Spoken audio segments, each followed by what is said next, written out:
Halo guys, jumpa lagi di Maca Mangga ya. Jadi kali ini sesuai dengan request dari kalian, gue bakal nge-review ulang manga Ragna Crimson ya. Jadi ini sebenarnya udah lama banget setelah gue nge-review yang pertama kali ya. Ini tuh Ragna Crimson gue review Agustus 2022 ya. Jadi udah hampir 2 tahun ya. Waktu itu baru keluar volume satunya. Dan ketika itu gue kasih skor 7,5 sampai 8. Apakah masih sama atau lebih buruk? Kita mulai aja ya. Jadi Ragna Crimson ini ya, ini cukup unik ya. Kenapa unik? Karena kalau kalian perhatiin ya, harganya itu berubah-berubah ya. Ketika si manga ini cukup tebal, seperti volume 1, 3, 5 gitu ya. Ini harganya itu jadi 55.000 ya. Tuh, 55.000 ya. Mana-mana. Nah, ini 55.000 ya. Soalnya lumayan tebal. Tapi ketika volumenya rada tipis, tuh kalian bisa bandingin ya. Nah, nih, volume yang ini. Tuh, lebih tipis. Kan? Ini bukan karena kualitas kertasnya, memang kurang halamannya, maka harganya jadi 50.000. Jadi bervariatif ya. Terima kasih MNC sudah menyesuaikan dengan harga komik dengan halamannya gitu ya. Ini bisa dibilang mahal dan nggak terlalu mahal juga, karena kalau kalian bandingin sama ini, contohnya Record of Ragnarok yang ukuran dimensinya sama ya. Ini itu 45.000 kan. Dan seperti yang kalian bisa lihat ini Record of Ragnarok ya, ini kan lebih tipis dibanding ini. Jadi ya menurut gue 50.000 ya ini sah-sah aja gitu ya. Selain itu di sininya juga ada halaman berwarna. Tuh. Cuma satu halaman aja ya. Nah, ini gue kasih lihat. Ini bukan monoton ya. Kalau tadi kan kayak monoton doang warna merah yang volume 1, kalau ini tapi itu memang gambar aslinya dari sana ya, begitu gitu, bukan tuh kayak ini kan berwarna walaupun kebanyakan hitam, tapi ya cuma itunya aja gitu yang berwarna. Tuh kali ini merah lagi tuh gitu ya. Nah sisanya sih seperti biasa, nggak ada halaman berwarna di tengah atau gimana ya. Jadi ya di atas standar tapi nggak terlalu mahal. Jadi dari harga menurut gua nggak ada masalah ya mangga ini ya gitu ya. Nah sekarang di Indonesia ini udah terbit sampai volume 6. Sedangkan kalau di Jepangnya sendiri ini udah terbit sampai volume 13 ya. Satu chapter ini keluarnya 1 bulan sekali, jadi kasarnya dalam 1 tahun ini keluar 2 volume ya. Kita masih perlu cukup lama waktu ya buat ngejar yang Jepangnya, kasarnya gitu ya. Ya mungkin 2 tahun lagi baru nyampe yang ngejar Jepang ya. Gitu ya, itu buat harga dan covernya juga udah bisa kalian lihat kan tadi. Bagian sampingnya kalian bisa lihat di sini warna-warni ya. Jadi menurut gue tidak estetik kalau dipajang di rak buku ya. Walaupun ya seragam gitu tulisannya gitu. Bagian belakangnya variatif, di tiap volume beda-beda, keren. Dan ada rangkuman cerita tuh ya, bisa kalian lihat ini. Itu ya, itu mengenai harga dan cover ya. Sekarang gue bahas tentang artworknya. Kalau dulu gue bilang ini adalah Berserk bla bla bla, ya bisa gue bilang ini enggak bagus, Berserk lebih jauh. Tapi walaupun begitu, ini itu nggak jelek ya. Kalian bisa lihat ini kalau sang pengarangnya mau serius gambar, ini gambar artworknya naganya ini sangat keren banget tuh ya. Tuh desain naganya gitu. Ini emang bagus ya. Tapi itu kalau lagi dia serius. Kalau dalam keadaan biasa gitu, jujur gambarnya itu ya standar anime gitu. Tuh, desain naganya juga nggak buruk, cuma ini anime banget, bukan naga yang kayak di Berserk gimana gitu. Jadi ya ini bagus gambarnya, cuma nggak setingkat Berserk. Itu yang mau gue sampein. Tuh kalian bisa lihat tuh gambarnya tuh, artworknya kayak gini. Ini kan tipikal anime ya. Kalau kalian yang suka lolicon gitu, ini kalian bakal suka sama si Leo ini ya. Nah, ini karakter utama kita ya gitu. Emang kelihatannya nggak keren, cuma nanti bakal jadi keren kok. Jadi nggak usah khawatir ya. Jadi, no. Contohnya begini juga, gambar artworknya itu bagus ya. Jadi kalau lagi serius di beberapa titik, di beberapa action, memang keren gambarnya. Tuh, kayak gini. Bagus ya. Nah, sekarang, kalau kalian nanya, kalau gambar actionnya gimana bang? Keren nggak? Kalau gambar actionnya bisa gue bilang, ini masuk salah satu yang bagus ya. Dia itu jelas ngegambarinnya tiap halaman itu tuh ya. Tuh kayak ini ya, dijelasin flowchartnya bagus.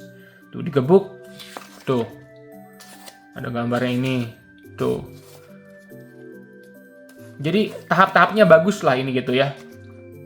Seperti ini juga. Jadi menurut gue presentasi gambarnya ini sangat-sangat sempurna lah. Bagus ya. Jadi ini ya dibilang hampir sama kayak One Punch Man, setingkat di bawah One Punch Man lah. Soalnya One Punch Man itu sangat gila ya. Selalu gue ulang-ulang kata tersebut, sama emang gila banget kalau One Punch Man. Tapi ini sudah sangat bagus juga gambarnya. Ya jadi bisa gue bilang dari masalah artwork nggak ada masalah ya. Gitu ya. Jadi ini udah sempurna artworknya. Bukan sempurna gimana, tapi bisa gue kasih 8,5 sampai 9 dari 10 lah. Kalau Berserk 10 ya, itu skalanya Vinland Saga gitu sudah mendekati 10. Kalau ini 9 bisa gue kasih. Ya, jadi nggak ada yang jelek, cuma ada kekurangannya sedikit. Kalau ini itu banyak sekali kayak background putih. Terutama kalau lagi kayak gini dialog gini. Ya, gue juga ngerti emang mau digimanain, cuma kesannya jadi monoton gitu. Tuh kayak gini gitu ya, dialog ini. Tuh. Banyak banget yang seperti ini gitu, jadi kayak monoton tuh ya. Cuma itu doang sih kekurangannya menurut gue kalau di bagian art. Nah sekarang kalau ceritanya tentang apa sih? Ceritanya itu tentang ini, tentang bisa dibilang ini tuh mirip sama Attack on Titan, dan Fist of the North Star juga bisa dibilang mirip ya. Kenapa bisa bilang mirip Attack on Titan? Karena di Ragnar Crimson ini manusia itu terdesak ya. Kalau di Attack on Titan kan sama Titan, kalau di sini terdesak sama naga gitu. Jadi semua manusia itu jadi makanannya naga. Nah, tapi di antara manusia itu ada Dragon Hunter ya. Jadi job yang untuk membasmi naga lah. Kasarnya begitu. Nah, tapi karakter utama kita itu super lemah ya. Sedangkan ini si cewek ini itu super kuat. Awalnya begitu. Hingga suatu kejadian si cewek ini, pertama ini cuma kayak mimpi gitu, kayak dapat penglihatan ya dari masa depan, dan dia akhirnya dapat kekuatan dari dirinya dari masa depan ya. Entah caranya gimana ya, mungkin kalian bilang kok ceritanya maksa ya, tapi emang begitu. Intinya dia dapat transfer kekuatan dari dirinya di masa depan. Nanti kita yakin lah di depan pasti bakal diceritain kok bisa dari masa depan masuk ke masa lalu lagi. Nanti itu pasti bakal menarik banget. Cuma sekarang kita belum tahu penyebabnya gimana, cuma dia itu jadi kuat banget lah gitu ya. Tapi walaupun begitu ya, walaupun dia jadi kuat banget, ini yang perlu gue kasih tahu ke kalian ya. Di volume awal, kesannya manga ini itu seperti One Punch Man ya. Dia itu gampang banget ngelawan naga, jedrot, langsung mati. Walaupun kasarnya naganya naga kayak naga yang kuat gitu ya. Tapi nanti ya, ke belakang-belakangnya ini yang bikin seru. Sangat-sangat struggling dia. Jadi kalau kalian anggap ini komiknya seperti One Punch Man, seperti Solo Leveling ya, ini enggak, jauh lebih greget dibanding komik yang gue sebut tadi gitu. Kalau One Punch Man itu kan bener-bener nggak ada gregetnya, gelutnya tonjok sekali mental. Gregetnya itu kalau kita ngelihat teman-temannya yang gelut gitu. Kalau ini enggak ya, dia nanti bakal struggling banget. Itu ya ceritanya gitu ya. Dan ya menurut gue memang ceritanya kesannya terdengar seperti biasa. Tapi nanti tuh banyak kayak twist gitu ya. Dan apa tuh namanya, nanti naga-naganya juga menarik gitu, desain-desainnya. Dan gue suka banget sama naga listrik ya, nomor 2 ya, Volta Kamui. Gue suka banget itu. Itu karakter terfavorit gue lah. Keren banget gue desain, desain karakter kayak gini gue suka banget. Nah gitu ya. Jadi intinya ya itu tentang ceritanya garis besar. Kesimpulannya gimana? Kalau menurut gue ini manga bagus nggak sekarang? Menurut gue manga ini sangat bagus ya. Perkembangan ceritanya itu dapet ya. Nanti kita bakal ngebongkar identitasnya nanti naga ini kenapa masa lalunya itu menarik ya buat diikutin. Dan nanti juga gue nggak mau nge-spoiler, intinya sekarang ini ya animenya bisa kalian tonton di Muse Indonesia gratis ya. Udah sampai episode 23 pada saat video ini dibuat, dan minggu ini itu bakal tamat ya, karena satu season itu 24 episode.